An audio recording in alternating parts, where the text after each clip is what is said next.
தமிழ்நாடு சட்டமன்ற தேர்தலுக்கு பின்னர் விஜயின் ஆதரவோடு என்டிஏ கூட்டணி ஆட்சி அமைக்கும் என மத்திய அமைச்சர் ராம்தாஸ் அத்வாலே கூறியுள்ளது பரபரப்பை ஏற்படுத்தியுள்ளது. நடிகர் விஜய் தமிழக வெற்றி கழகம் என்ற அரசியல் கட்சியை தொடங்கியதிலிருந்தே அவர் கூட்டணிக்கு செல்வாரா என்ற கேள்வி தொடர்ந்து எழுந்தது.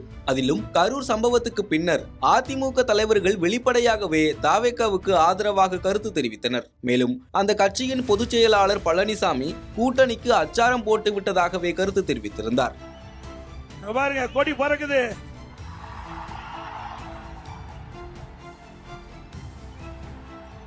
பிள்ளையார் சொல்லி போட்டாங்க.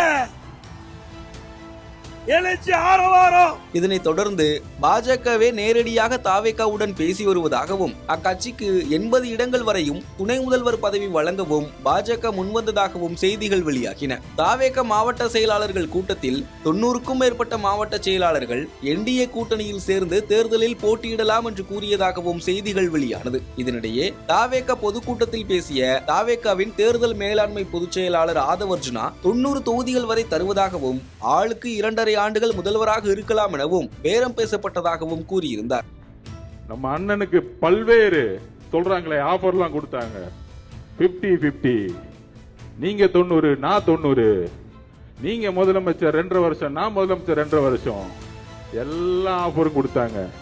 இதன் மூலம் பாஜகவுடன் பேச்சுவார்த்தைகள் நடந்தது என்பதை அந்த கட்சியே ஒப்புக்கொண்டதாக பேசப்பட்டது. எனினும் இறுதியில் பாஜக தாவேகா கூட்டணி சேராத நிலையில் தாவேகா தனித்து போட்டியிடுவதோடு தனது வேட்பாளர் பட்டியலையும் வெளியிட்டு உள்ளது. இந்த நிலையில் தமிழ்நாட்டில் தேர்தலுக்கு பின் விஜயுடன் பேசி என்டிஏ கூட்டணி ஆட்சி அமைக்கும் என மத்திய அமைச்சரும் பாஜக கூட்டணியின் முக்கிய தலைவருமான ராம்தாஸ் அத்வாலே கூறியுள்ளது அரசியலில் அதிர்வலைகளை ஏற்படுத்தியுள்ளது. இந்திய குடியரசுக் கட்சியின் தலைவரான ராம்தாஸ் அத்வாலே பாஜகவுடன் நீண்ட நாள் கூட்டணியில் உள்ளார். தற்போது புதுச்சேரி வந்துள்ள அவர் அங்கு செய்தியாளர்களை சந்தித்தார். அப்போது பேசிய அவர் தமிழ்நாட்டில் மீண்டும் திமுக ஆட்சிக்கு வரப்போவதில்லை என்றும் ஒருவேளை தேர்தலுக்கு பின் ஆட்சி அமைக்க பெரும்பான்மை கிடைக்கவில்லை என்றால் தமிழக வெற்றி கழகத்தின் தலைவர் விஜயிடம் பேசி ஆதரவு கோருவோம் என்றும் கூறியுள்ளார். மேலும் விஜயின் ஆதரவுடன் தமிழ்நாட்டில் என்டிஏ கூட்டணி ஆட்சியை அமைப்போம் என்றும் அவர் கருத்து தெரிவித்துள்ளார். இதன் மூலம் பாஜக தேர்தலுக்கு பிந்தைய திட்டத்தில் தாவேகாவை வைத்துள்ளது என்பது உறுதியாகியுள்ளது. சட்டமன்ற தேர்தலில் யாருக்கும் பெரும்பான்மை கிடைக்காவிட்டால் கூட்டணி ஆட்சியை நோக்கி பாஜக நகரும் என்று விமர்சனங்கள் எழுந்த நிலையில் அதனை உறுதிப்படுத்தும் வகையில் ராம்தாஸ் அத்வாலே கூறியுள்ளது பரபரப்பை ஏற்படுத்தியுள்ளது.